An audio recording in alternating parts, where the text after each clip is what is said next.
Hello, my lovely viewers. Today I want us to look at steps to consider when starting any form of business. Steps to consider starting any form of business. Number one, that you should consider is which type of business do you want to invest in, or which type of business do you want to venture into.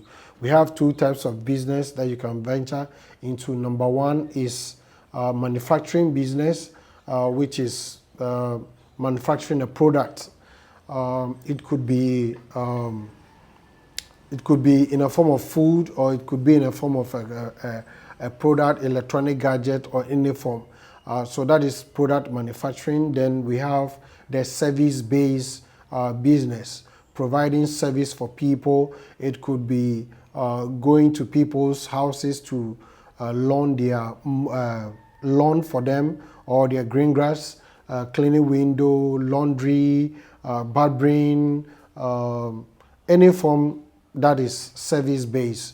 Then, so these are the two types of form or model of business you should consider before starting any business. You really look at where there's a demand. Then if there's a demand in service-based form of business, then you choose that one. But another thing you need to consider is are you capable of doing or providing such services? But if no, then I'll advise that maybe you think about manufacturing. So if you don't have the means to, or the technical know-how to manufacture, that one too, you need to look at, go into it and see which one you can easily embark on. Don't start any business that at the end of the day you will not be able to do it. Then number two is to start small. Start small. Look at your capital. Look at your capital in terms of starting. Maybe you have maybe $1,000 you want to start with, but maybe there could be a business that needs maybe 100,000 to start. But you can start. Is it possible to start with $1,000? Is it possible to start with 1,000 Ghana cedis? Is it possible to start with $20,000? What is important is how to start small. So consider the size of your capital. Then number two, your location. You can start your service from the house or from the garage.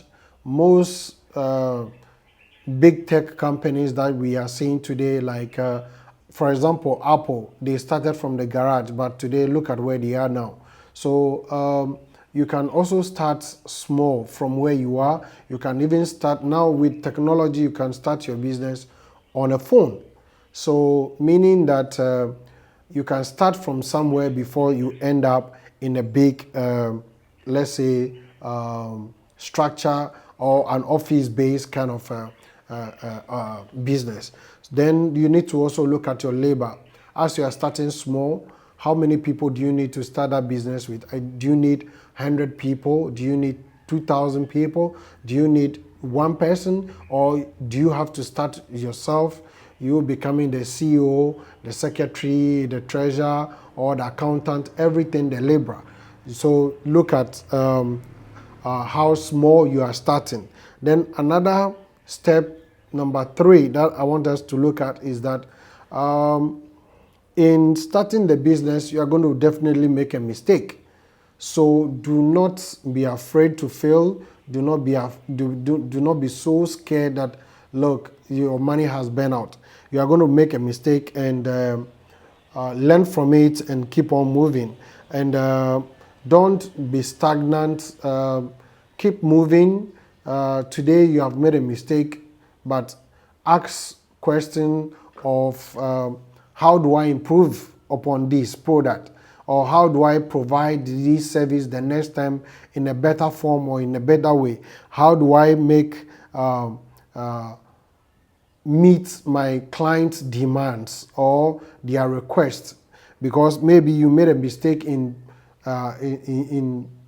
manufacturing. Let's take it, for instance, I like Apple, so I'll use Apple product.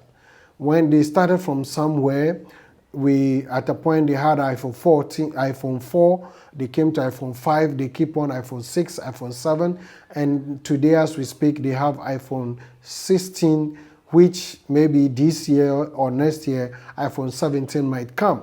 Now, why are they bringing series of this product?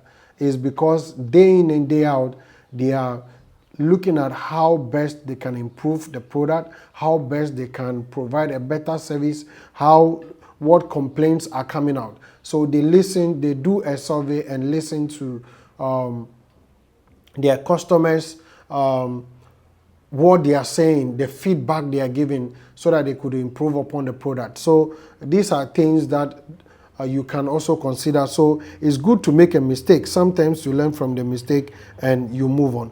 Another 4 steps that you can consider is manage and commit your time. Manage and commit your time. So in starting a business or in going into business is going to take your time, it's going to absorb a lot of energy from you. So you need to learn how to manage your time. You also need to learn how to manage your energy. It's going to consume you, it's going to take much of your time. So let's say as you're starting small, maybe there are some job because you don't have the capital to pay for extra labor, you'll be compelled to do the job yourself. So in so doing, instead of, let's say, doing 40 hours a week, you're going to be doing, let's say, instead of doing 40 hours a week, because of you not having that labor, you might be doing 80 hours or 100 hours just to be able to make up, to provide. So, and in so doing, just as you are investing your time, you are also investing your energy. It is going to wear you off. You are going to be tired at some point. So you need to look at the time and energy that you need to spend. Then we look at number 5. Reinvest the profit into the business. Reinvest the profit into the business. So one of the area to also look at, as profit starts coming, reinvest it into the business and expand it. So you don't spend the business.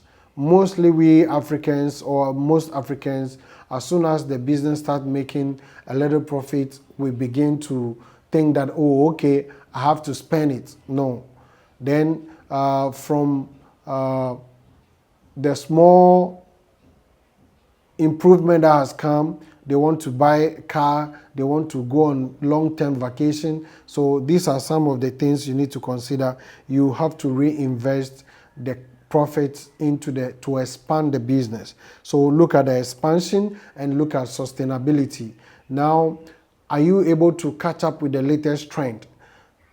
All these sustainability requires, in some aspect, capital to be able to catch up with demands. Now, one thing about business, whether in the form of a service or a product, the moment you are able to convince people and they are